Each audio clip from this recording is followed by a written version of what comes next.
Bom, meus queridos, então, queridos irmãos, nós vamos falar hoje sobre a realidade, os desafios das famílias, né?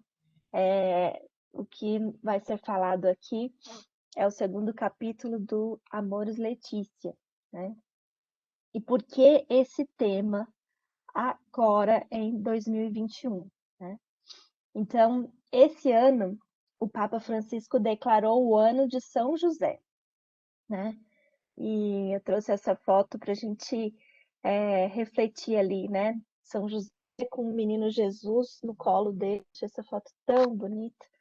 E Jesus coroando ali São José com uma coroa de rosas, né? E ele foi, esse ano Papa declarou ano de São José para celebrar os 150 anos que ele é patrono da Igreja Católica, né? E o Papa nos diz assim, que São José nos conduz a repensar e colocar novamente a família no centro da nossa preocupação. Então, a grande missão de São José foi ser chefe de família, né? Pai de Jesus, esposo de Maria, né? Então, que ele também nos ajude e ajude todas as famílias a nos reencantarmos, né? A gente se encantar novamente para que as famílias possam continuar sendo mais missionárias e abertas a outras famílias, dando a sua contribuição para que o mundo seja melhor. E aí, o Papa declarou, né, anunciou, né, a convocação de um ano especial dedicado à família Amores Letícia. Esse ano especial vai ser inaugurado agora, dia 19 de março de 2021, que é o dia de São José, e também o 5º aniversário da publicação dessa exortação apostólica, né? E o encerramento vai ser no dia 26 de junho de 2022. Então, vai ser um ano de reflexão, né? E uma oportunidade para a gente aprofundar os conteúdos do documento, né? O que vem de encontro exatamente com o nosso carisma, né? De trabalhar com as famílias. Então, hoje a formação vai ser para a gente relembrar alguns pontos dessa exortação apostólica, né? Bem atuais e do que a gente vive e observa dentro das nossas famílias. E aí vem a primeira pergunta, né? Qual o significado de Amores Letícia, né? Amores Letícia significa a alegria do amor, né? Então, essa exortação apostólica ela foi fruto de 2 sínodos sobre as famílias, onde o Papa ouviu bispos do mundo inteiro. Então, é fruto desses sínodos da família, né, de 2, e aí ele fez um apanhado de tudo que ouviu dos bispos para poder fazer essa exortação, né? Uma família que descobre e experimenta a alegria de ter um dom e ser um dom para a igreja e para a sociedade pode se tornar uma luz na escuridão do mundo. E o mundo hoje precisa dessa luz. Então, nós somos um dom, né? Então, a gente tem que mostrar isso para a sociedade, para ser luz nesse mundo que a gente está vivendo, né? E aí vem a primeira pergunta, né? Qual que é o nosso modelo de família? Qual modelo que vocês acham que é a nossa família, né? E aí todo mundo vai responder, certo, que é a família de Nazaré, né? Então, a família de Nazaré, ela é o nosso modelo, né? E o Papa Francisco, ele chamou a atenção que o Filho de Deus, que Jesus, quis ter uma família, né? Ele quis nascer bebê, frágil, ele quis nascer criança, ele quis ser dependente de uma mãe, não sabia, né, não conseguiria nem se alimentar se não tivesse a mãe dele. Ele quis ter um pai que o ensinou tudo, né, para ele, até a formação de carpinteiro. Então ele quis ter a fragilidade de ser uma criança, né, crescer dentro de uma família. Então é essa família que é o nosso modelo, né? E o nosso servo fundador, na Meditatio do dia 22 de março de 2019, né, antes da pandemia, antes de tudo, né, eles nos lembrou as palavras de um Papa, que agora virou santo, que é o Papa São Paulo VI. Né? Então, o Papa São Paulo VI, em Nazaré, no ano de 1964, ele refletiu que a família de Nazaré, ela nos dá 3 lições. A primeira é a lição do silêncio.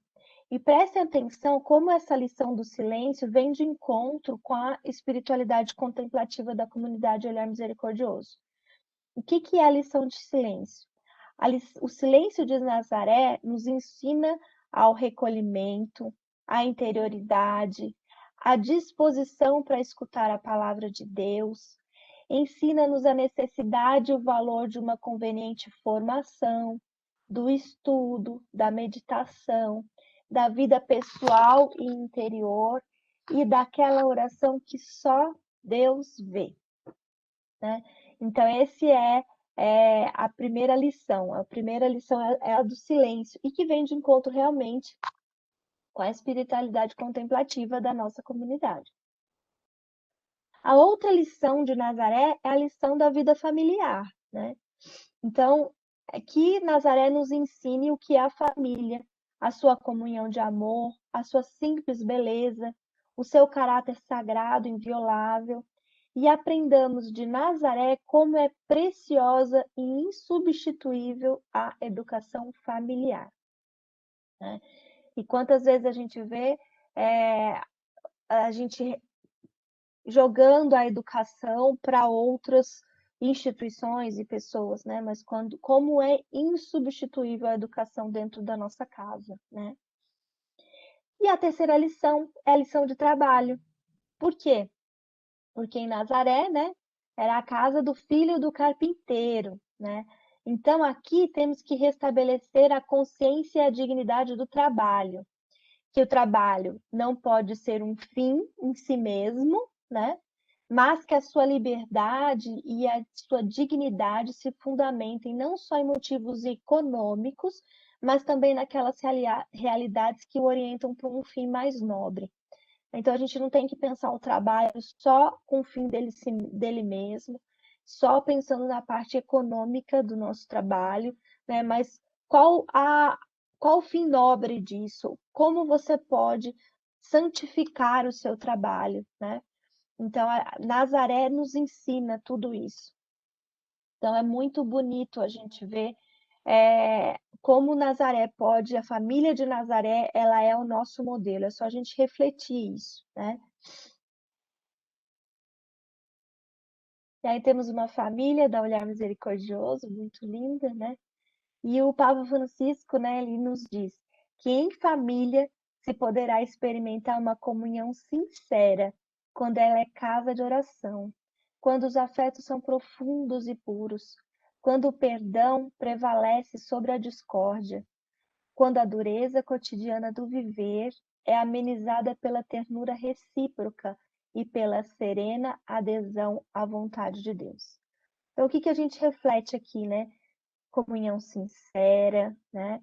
Casa de oração, afetos profundos e puros, perdão, né?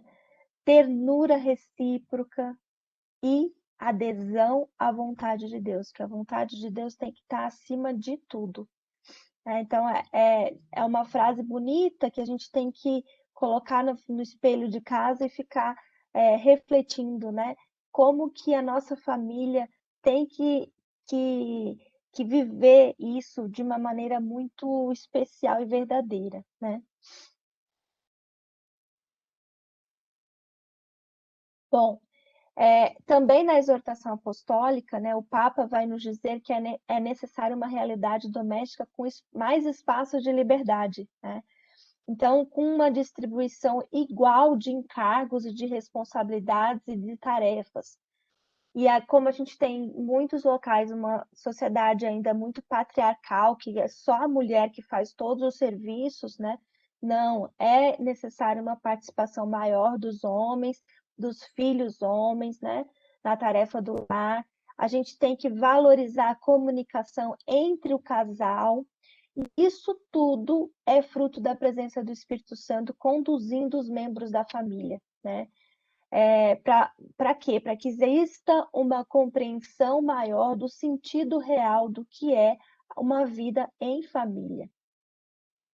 Isso é um júbilo, né?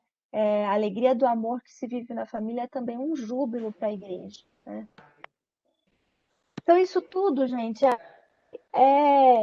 tudo é o nosso modelo, é o nosso objetivo, é o que a gente tem que alcançar para a gente viver todos os dias das nossas vidas, né? E para que tanta luta assim, né? Para que a gente rezar, para que a gente dividir tarefas, para que a gente dialogar, ter um diálogo fraterno entre os membros da família, para que a gente possa chegar ao céu. Esse é o nosso objetivo, né? O nosso rumo é o céu, né?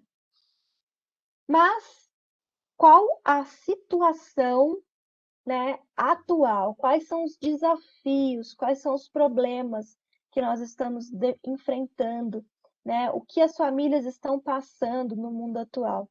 Que foi falado muito na exortação e agora, de maneira especial, a gente também está vivendo alguns problemas relativos à pandemia, né? Então, é o individualismo, o ritmo da vida atual, né? Essa nossa falta de tempo para tudo, né? Ou uma distribuição do nosso tempo, e nos leva a um estresse muito grande da vida. Existe uma ideologia do descartável.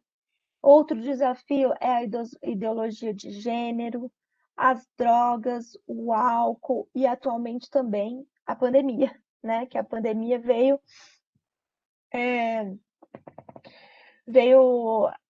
ser um grande desafio aí para as famílias, né? E é exatamente por isso que o Papa, né, observando todos os desafios que aconteceram em 2020 dentro das famílias, e o pedido dele que a nossa família seja, né, igreja doméstica, seja igreja doméstica. Então ele fez este ano Amores Letícia, né?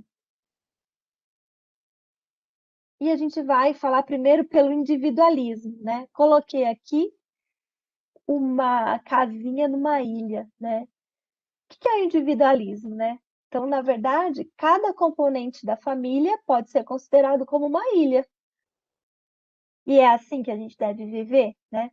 Então, cada um vai fazer prevalecer as suas ideias e seus próprios desejos, né? É como se fosse possível a gente viver numa ilha isolado, né? Eu coloquei aí uma casinha, mas na verdade não é uma casa com uma família, é um quarto, vamos por assim, né? Um quarto, cada um vivendo numa ilha, né? Isso é o individualismo, né? E o que vai gerar esse individualismo dentro das nossas famílias? Vai gerar impaciência, vai gerar agressividade, né? Esse individualismo pode gerar arrogância, o indivíduo que faz isso muito, ele se torna arrogante, porque só ele é o certo, né? Ele é o melhor de todos, ele faz o que ele quer, a hora que ele quer, porque a vontade dele é a soberana, então acaba também tendo uma fuga dos compromissos, né? Isso é, resumindo, o que gera o individualismo, né? E isso não é correto, a gente tem que estar sempre refletindo a importância da gente sair dessa ilha, né? E viver numa família, e viver junto, rodeado com todas as pessoas, né? E aí temos aí as palavras sábias do nosso servo fundador, né? Cuidado com os egoísmos e vaidades, cuidado com o fechar-se, abra-se pelo amor e para o amor. Então, toda vez que a gente tiver um pensamento assim individualista, egoísta, a gente vai lembrar dessa exaltação do nosso fundador, né? Cuidado com esses egoísmos, cuidado com fechar-se, abra-se pelo amor e para o amor. Isso foi também de uma meditation em 2019. Então, de fato, a gente olhando o âmbito das famílias, né, observamos que na nossa sociedade esse individualismo ele diminui o número de casamentos, de matrimônios, né? Então, cada vez cresce mais o número de pessoas que decidem viver sozinhas ou que convivem sem morar juntos em uma casa. Cada um tem o seu eles podem ter um relacionamento juntos, mas cada um vai ficar numa casa separada e não querem morar juntos. Não querem se casar e cada vez a gente vê isso com mais frequência. E parece que o casal vive numa disputa de forças, né? Como nessa figura aqui, né? Então, pensa que aí, de repente, é um homem e uma mulher, então eles estão numa disputa de forças, né? Cada um, por mais que queira chegar no mesmo lugar, que vocês vão ver que eles estão querendo ir para o mesmo lugar, né? Seguir o mesmo caminho, mas eles querem ir sozinhos. Então, vai lá, corta a escada e aí não chega em canto nenhum, né? Que não é assim para ser, né? Então, não é para ser dessa maneira, né? Ninguém ganha assim, querendo ser individualista e dentro de um casal, cada um fazer as suas vontades o tempo todo. Não é assim que tem que fazer, né? Então, hoje é fácil confundir a liberdade com a ideia de que cada um julga como achar melhor. E tudo se deve permitir. Por quê? Porque assim acabam-se os valores, acabam-se os princípios, né? Acaba-se o ideal de matrimônio, né? Então, o que é o ideal de matrimônio? É aquele compromisso de exclusividade e de estabilidade. Ou seja, eu vou ser feliz com você a dois, né? E para sempre, é exclusivo e tem uma estabilidade disso. Então acaba sendo destruído isso pelo individualismo, né?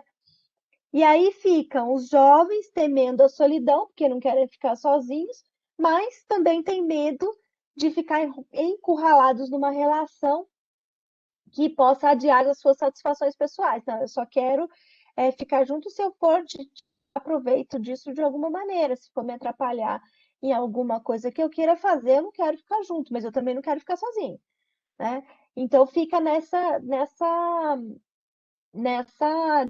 loucura, né? E qual que é a nossa luta com os jovens casais, né? É mostrar que o matrimônio é um caminho dinâmico e de crescimento e não um fardo, né? Que tem o casamento da nossa irmã Rafa, da noivinha, né? É, isso é testemunho, né? Então a gente tem que convencer pelo nosso testemunho, né? Com palavras, com ações, motivando e mostrando como é bom ser casado, como é bom ser o, receber o sacramento do matrimônio, né? A cultura de hoje leva então esses jovens a não querer formar uma família. Por quê? Porque a família vai privar de possibilidades para o futuro. Então eles querem que primeiro tenha o trabalho, primeiro tenha o estudo, primeiro tenha dinheiro, eu tenho que primeiro comprar minha casa própria e vai com isso adiando, né? Eles têm medo de perder a liberdade, a autonomia, e aí quando casados, eles também rejeitam a ideia de ter filhos. Porque para ter o filho, eu preciso ter uma casa, eu preciso ter um carro, eu preciso ter. Começa a colocar tanta coisa na frente, né? Que isso vai sendo adiado, vai sendo adiado, e eles acabam ah lá, né? Essa imagem aqui do sem filho com filho é o que muitas pessoas pensam, né? O casal sem filho nossa, que da hora, né? Vamos para balada, vamos passear, vamos divertir. E o casal com filho é olheira, é sofrimento, é fralda, né? Isso é incutido muito na cabeça dos jovens, né? E o que acontece é que, é muito melhor ter cachorro, então vamos criar os nossos cachorros como se fossem crianças. e aí vocês colocam, e a gente vê cachorro com sapato, com roupinha, com guarda-roupa, cheio de roupa, né? É, com carrinho de cachorro, né? E cachorro vai deixando de ser cachorro, eles vão achando que o cachorro é criança, né? E isso faz mal para o cachorro, que não é cachorro, que não corre mais na praça, que não brinca mais, né? Aqui é a formação de uma veterinária falando a pura realidade. Quantas vezes eu vejo isso no consultório, né? As pessoas tendo cachorros e humanizando esses animais, e aí sofrem todos nisso, né? Todos são prejudicados, né? Então, o que a gente tem que fazer é mostrar que ser família é bom, né? É mostrar, dar o nosso testemunho, como é bom ter família, né? E que se tenha cachorros, mas que esses cachorros tenham vida de cachorro, que daí aí todo mundo vai estar feliz, né? Então vamos mostrar como é bom ter filho, como é bom ser família, né? Por quê? Porque isso tudo que a gente está falando, né, leva uma crise para dentro desses casais, né? Então a gente vê casais muito em crise, né? É, e são tantos os conflitos que a gente acaba vendo divórcios, separações, né? E essas separações, esses divórcios geram consequências muito ruins, né? Ruins para dentro da família, né? Para os filhos que sofrem com esses divórcios, essas separações, mas para toda a família, né? Como um todo. Então, é, é, você tem uma separação dentro da sua família, do seu irmão, da sua prima, isso reflete em toda a família, reflete nos amigos, reflete na sociedade como um todo, né? Isso é um sofrimento no entorno para muitas pessoas, né? Não só para aquele núcleo de mãe, pai e filhos, mas todo o entorno gera um sofrimento. Isso é muito sofrido mesmo, e eu sei que aqui muitos de vocês, né, já viveram e já vivenciam isso, né? A gente aqui na nossa casa já passou por situações de muito sofrimento também, pela separação de pessoas aqui dentro da nossa família mesmo, né? Então, isso é um sofrimento, né? Crises existem entre os casais? É claro que existem, né? Mas elas têm que ser enfrentadas, né? Então, se você está passando por alguma crise no seu casamento, ela tem que ser enfrentada com coragem, com paciência, com perdão recíproco, com reconciliação e até com sacrifícios mesmo. É assim que a gente enfrenta essas crises. Por isso que é tão importante a gente ter momentos de renovação matrimonial, de encontros de casais. Isso faz reacender o foguinho da vela, né? Então, isso é muito importante a gente viver, trabalhar para as famílias, porque essas crises vão acontecendo mesmo, né? Mas o que a gente não pode é perder a esperança, não acreditar que o matrimônio está falido. Nós temos que ter a bandeira de que casar é muito bom, que o matrimônio é muito bom, que ser família e ter família é muito bom, né? Por quê? Porque a falência das relações, elas dão origem a novas relações. As falências de um casamento dão origem a novos casais, as novas uniões, primeira união, segunda união, novos casamentos, né? Vai criando situações familiares complexas e problemáticas para a opção cristã, né? E aí a gente vai vendo o surgimento, né, de várias formas, os desafios de várias formas, né? E a gente vê o surgimento até da ideologia de gênero, né? Ideologia chamada genericamente de gênero, que nega a diferença do que é homem e do que é mulher, né? Mas nos adverte o Papa: não caiamos no pecado de pretender substituir o Criador. Somos chamados a guardar a nossa humanidade e, antes de tudo, aceitá-la e respeitá-la como ela foi criada, né? Então, aí está, né, o que é essencial, né? A gente não pode cair no pecado de pretender substituir a Deus. Então, nós somos chamados a guardar a nossa humanidade, a aceitar e respeitar como ela foi criada. E outro ponto importante, né? Coloquei aí os dois bebezinhos aí, né? Os dois gêmeos, é que a igreja rejeita com todas as suas forças as intervenções coercitivas do Estado a favor da contracepção, da esterilização e do aborto, né? Essas medidas são inaceitáveis, mesmo em áreas com alta taxa de mortalidade. E isso está bem falado na exortação apostólica. Isso é a palavra do Papa, né? Daí, só desse assunto a gente teria uma formação inteira para falar sobre isso, mas esse não é o objetivo, né? Então vamos seguindo aqui. E quando o filho nasce com alguma deficiência, né? Então, o Papa nos diz, né, que essas famílias dão à igreja e à sociedade um valioso testemunho de fidelidade ao dom da vida. Elas são testemunha, né, de fidelidade ao dom da vida. E a família poderá descobrir, juntamente com a comunidade cristã, novos gestos, novas linguagens, novas formas de compreensão e de identidade. Elas têm que ser acolhidas, né, e cuidadas no mistério da sua fragilidade, porque são famílias mais frágeis e a gente precisa cuidar, né? Então, as pessoas com deficiência são para a família um dom e uma oportunidade para crescer no amor, na ajuda recíproca e na unidade. E isso é uma grande verdade. Essas fotos aí não são aleatórias, né? Elas são de duas afilhadas nossas, muito amadas, né? Do lado esquerdo está a Cecília. A Cecília é, é filha da Poliana e do Juliano, nossos compadres.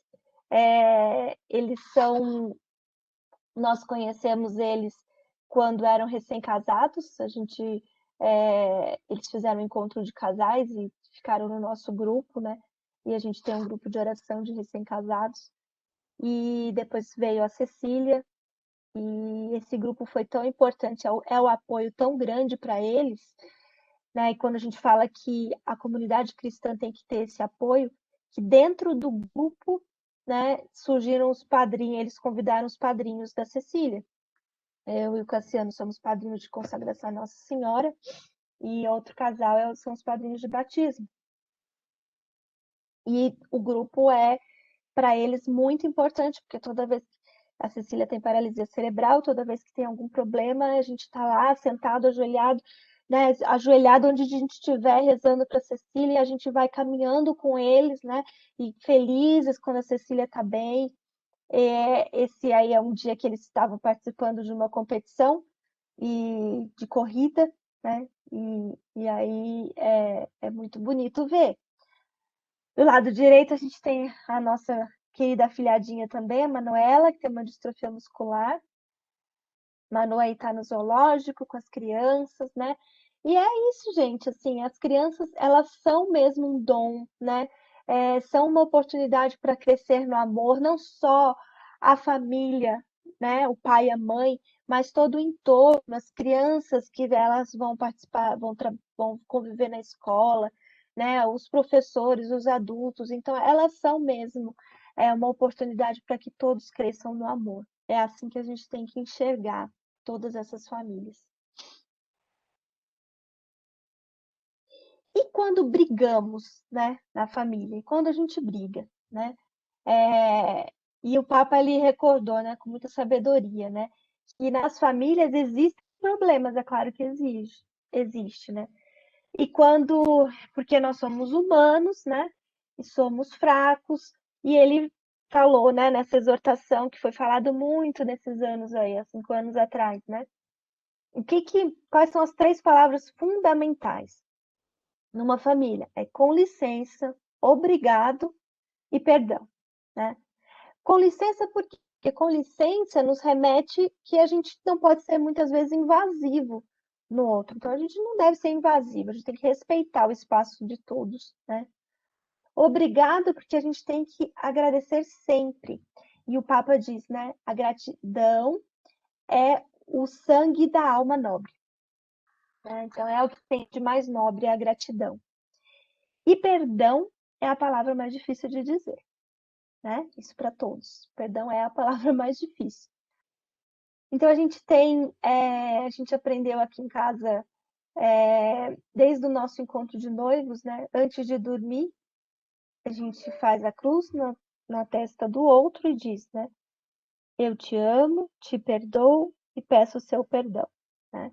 Então é fundamental a gente dormir fazendo as pazes, não pode, né? Se teve algum enrosco aí durante o dia, que isso seja desfeito e a gente durma e no dia seguinte seja tudo bem. Então, é fundamental a gente ter esse hábito, né? E esse acordo em família que a gente tem que dormir feito as pazes. Então, antes de dormir, eu te amo, te perdoo e peço o seu perdão. E assim a gente faz. Isso faz toda a diferença, né? E sabemos que o perdão é a parte mais difícil mesmo. E aí o nosso servo fundador, né? Ele nos diz, né? Deus sempre busca ver o bom que temos, apesar dos nossos erros, né? E por isso ele sempre está disposto a perdoar. Façamos o mesmo. Então, quando tiver alguma coisa, né? Você está vendo que às vezes o clima fecha, né? Você fica lá daquele jeito, procura ver o que tem de bom naquela pessoa, né? Porque é isso que Deus faz conosco, né? Então a gente tem que fazer a mesma coisa. Esqueça brigas ou discussões que teve com alguém, especialmente dentro da sua família ou na comunidade. A hora é agora de construir melhores e verdadeiros sentimentos de amor uns para com os outros. A gente não tem que ficar esperando amanhã, né? É hoje, o dia é agora. Não construa uma cerca no relacionamento com o próximo, mas sim pontes, né? Porque só o amor constrói pontes indestrutíveis, né? Então vamos construir pontes e não cercas. Esse é o caminho, né? E o lindo conselho do nosso Padre Alexandre, nosso querido servo fundador, né? Ser família é de enfrentar desafios com os filhos, né? Então a gente muitas vezes chega cansado do trabalho, né? Sem vontade de conversar. Muitas famílias não têm o hábito sequer de comer junto, cada um vai comer num lugar, né? Vendo televisão, se distrai no celular. Hoje esse é o grande mal, né? A nossa distração com o celular, com o computador, e isso tudo vai dificultando transmitir a fé para os filhos. E a gente vive numa cultura, não sei se vocês já ouviram falar, que é na cultura do provisório. Então vocês podem ver essa moça e um monte de coisa ali que depois vira passa. É provisório, o que é muito importante depois passa e vira lixo, né? Então é, aquilo que é fundamental no momento seguinte já não é mais, né? O que é essa cultura do provisório? É a rapidez com que as pessoas passam de uma relação afetiva para outra, né? Então a gente conecta e desconecta, a gente bloqueia os contatos na rede, né? A gente não faz isso. Conecta, desconecta, bloqueia, não, isso vou bloquear, vou bloquear, vou bloquear. E eu acho que isso é tudo assim na vida, né? E é isso que a gente vai observando, né? Então as pessoas têm o medo de um compromisso permanente, uma obsessão por tempo livre, né? Tudo é descartável, cada um usa e joga fora, né? Então as relações têm que ter um custo-benefício. Eu não quero mais ficar sozinho, eu quero proteção e eu quero receber algum serviço. Você vai me dar o quê em troca, né? Então, tudo é provisório. E isso está incutido em tudo. Então, a rapidez de tudo, a tecnologia vem nisso também do provisório, né? E isso está cada vez mais dentro da nossa casa. É isso que a gente observa mesmo, né? E o que se não fosse a misericórdia de Deus, né? O que seria de nós, né? Então, o nosso querido padre Alexandre, o nosso servo fundador, ele diz assim, olha, no Meditatio de 2019, estamos mais e mais numa geração que, por toda a facilidade tecnológica, que tem seus aspectos positivos, mas que provoca o querer tudo na hora, e fácil, e sem esforço, essa onda cultural de permissividade e rebeldia, vaidades e modas latentes. Smartphone à mão. Tudo isso tem formado pessoas que não aguentam o tranco, que fogem da disciplina, do contato pessoal, da vontade bem formada, fogem da autoridade, do compromisso, pessoas que tendem à falta de sinceridade com os pais e com as autoridades. E tudo isso pode ter reflexo na sua vida dentro da sua família e dentro da sua consagração na Olhar Misericordioso, né? Então ele vem no cerne, né, de tudo que a gente falou até agora, ele vem aqui e com muita sabedoria, né, já enxergando o quanto isso pode fazer mal para dentro da nossa família, mal para a nossa consagração ao Olhar Misericordioso, né? Então vamos refletir no nosso exame de consciência como que isso pode estar interferindo dentro da nossa casa e o que a gente pode fazer para mudar isso. Por quê? Porque à medida que vai deixando isso tudo lá na nossa casa, isso vai tendo muitas consequências na nossa família, né? E muitas consequências mesmo. E uma dessas consequências é a droga, é o alcoolismo, né? Drogas de todos os tipos, o alcoolismo, é a dependência por internet, né? E essas situações são muito difíceis, né? Então, você tem o usuário que é dependente e a família acaba sendo codependente, todos ficam doentes no entorno, né? Isso pode muitas vezes levar a famílias serem destruídas. Pensem nas pessoas com alcoolismo dentro da casa, que é todos os exemplos, todas as pessoas que nós conhecemos, né? Que nós estamos ali juntos ajudando, né?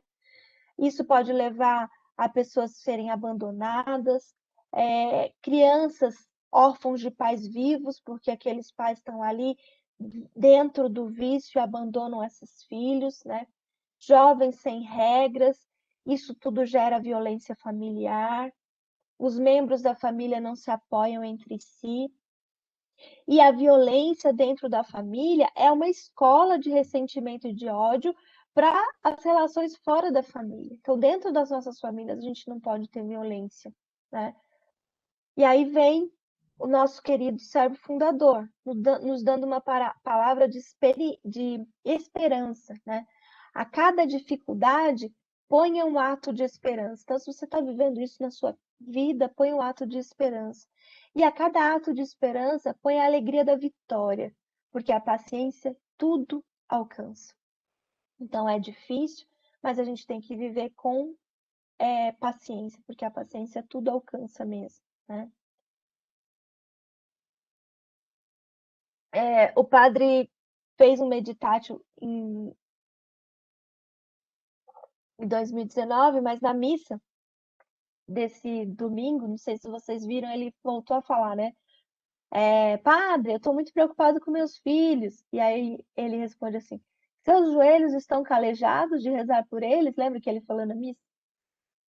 Seus joelhos estão calejados? Não está calejado? Então tá rezando pouco, né?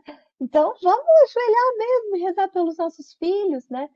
E aí ele ainda fala assim, e esse pedaço é muito importante, eu queria que vocês prestassem atenção.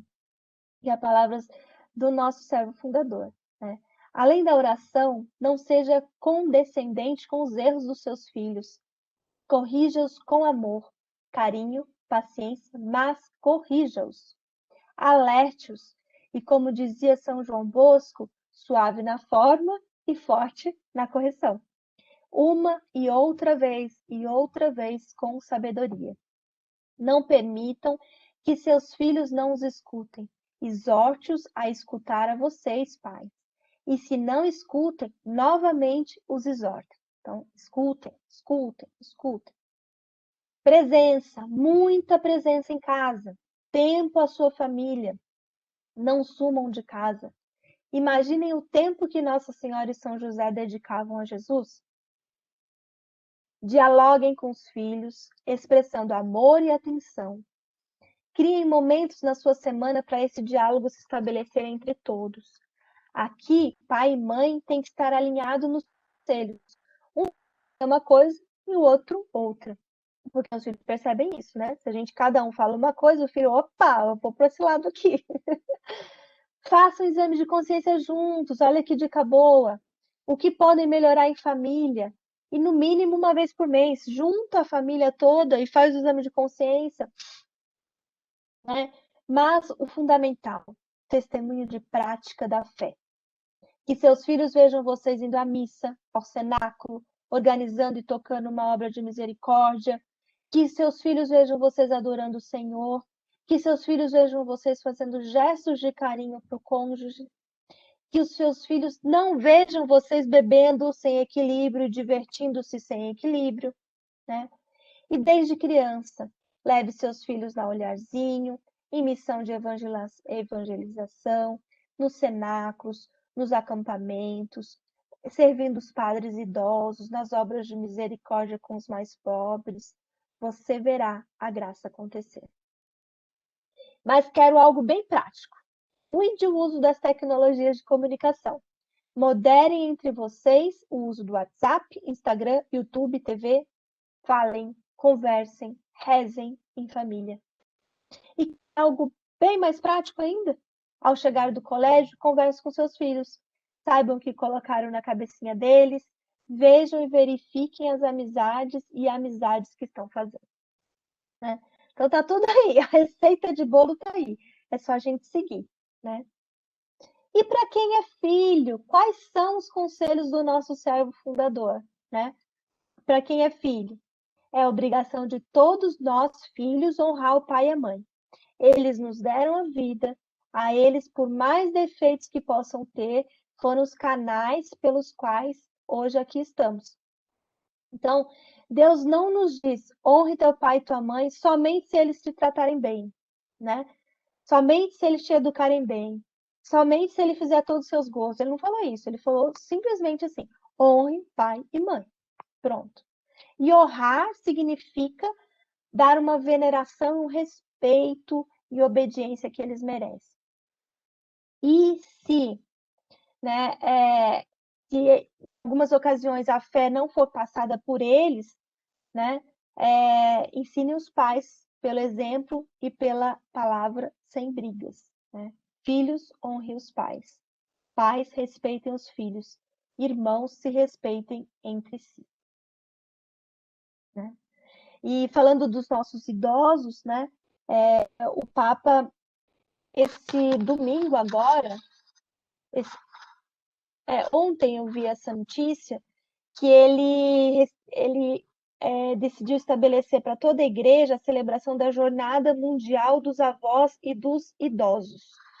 Então, vai ser realizada a partir do 4º domingo de julho, que é próximo à festa de São Joaquim e Santa Ana, né?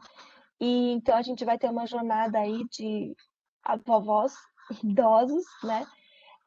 E nessa perspectiva, porque é necessário valorizar a riqueza espiritual e humana que foi passada de geração em geração. Então é isso que a gente tem que fazer, valorizar, né, os nossos idosos. Gente, enfim, né? Para fechar todas essas dificuldades, tem as dificuldades que a gente está vivendo agora, na pandemia, né? Que não são poucas, né? É o desemprego, são as crises financeiras, né? Quantas pessoas sem emprego, quantas pessoas com empresas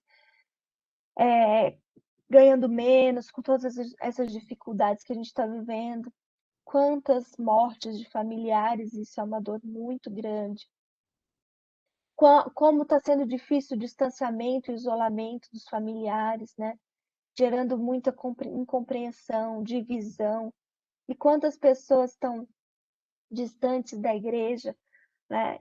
E as pessoas que já iam pouco, muitas pessoas deixaram de ir, né? Então a gente vê as igrejas fecharam, quando elas abriram, continua com vaga. Cadê todo mundo? Né? Com poucos lugares e as igrejas ainda vazias, né? Qual o distanciamento? Dificuldade no ensino remoto, né? No homeschooling, tanto para quem tem condição financeira de ter ali um adulto ajudando, quanto quem não tem, não consegue ter um computador, não consegue nada, né? Olha a dificuldade que a gente tem. Então, são muitas dificuldades que a gente está vivendo, né? Mas o que fazer diante de tudo isso? Né? O que fazer diante de tudo isso? Né? E aí o nosso servo fundador vem nos dizer, né? Mansidão e humildade, sabedoria, fé, esperança e amor. Né? Vamos repetir. Mansidão, humildade, sabedoria, fé, esperança e amor. Podemos todos os dias dar passos em meio a qualquer dificuldade, mas entregue-se totalmente a Deus. Nada de oferecer migalhas, né, para Deus, mas tudo e todo. A gente tem que oferecer tudo que a gente tem, todo o nosso coração, toda a nossa vida para Deus, né? Isso é ser fiel em qualquer situação.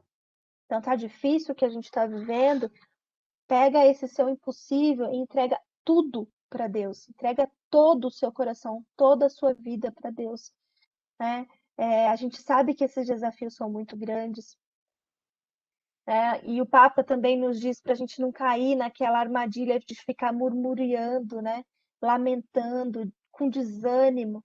Não, se um dia você está desanimada, vai lá para dentro da igreja, entrega tudo isso para Jesus, que você vai sair de lá melhor.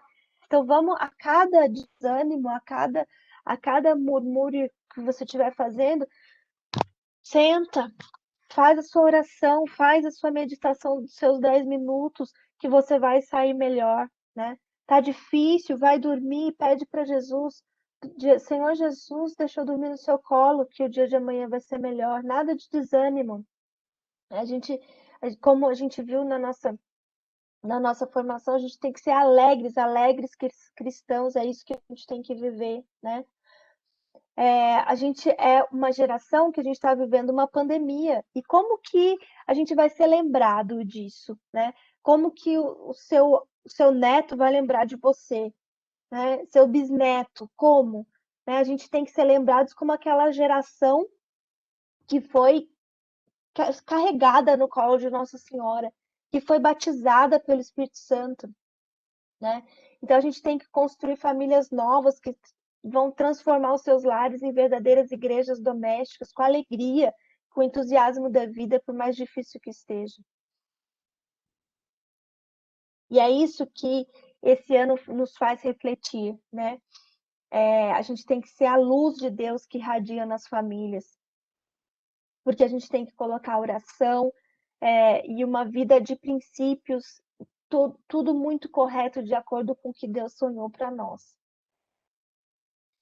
Vamos ter dificuldades, né? No mundo, à vez de ter aflições, coragem, eu venci o mundo. É isso que Jesus nos fala, né? A gente vai ter aflição? Claro que vai, mas coragem, né? Jesus venceu o mundo.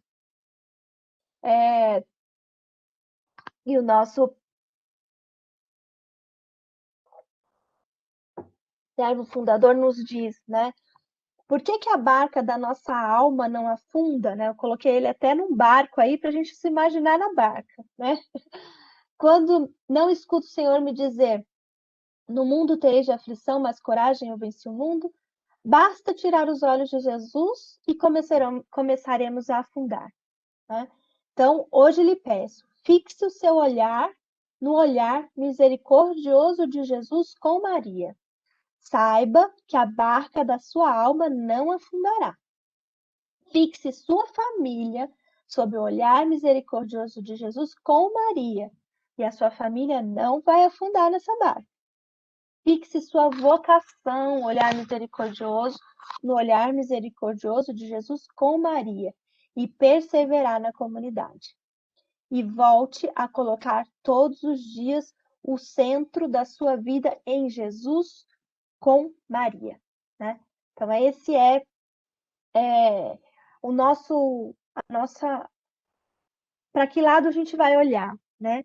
Então a gente fala assim, vamos olhar para cima, para o céu. Então a gente vai fixar o nosso olhar no olhar misericordioso de Jesus com Maria. É esse que é a certeza e o sucesso que a gente vai ter mesmo no momento que a gente estiver com o coração aflito.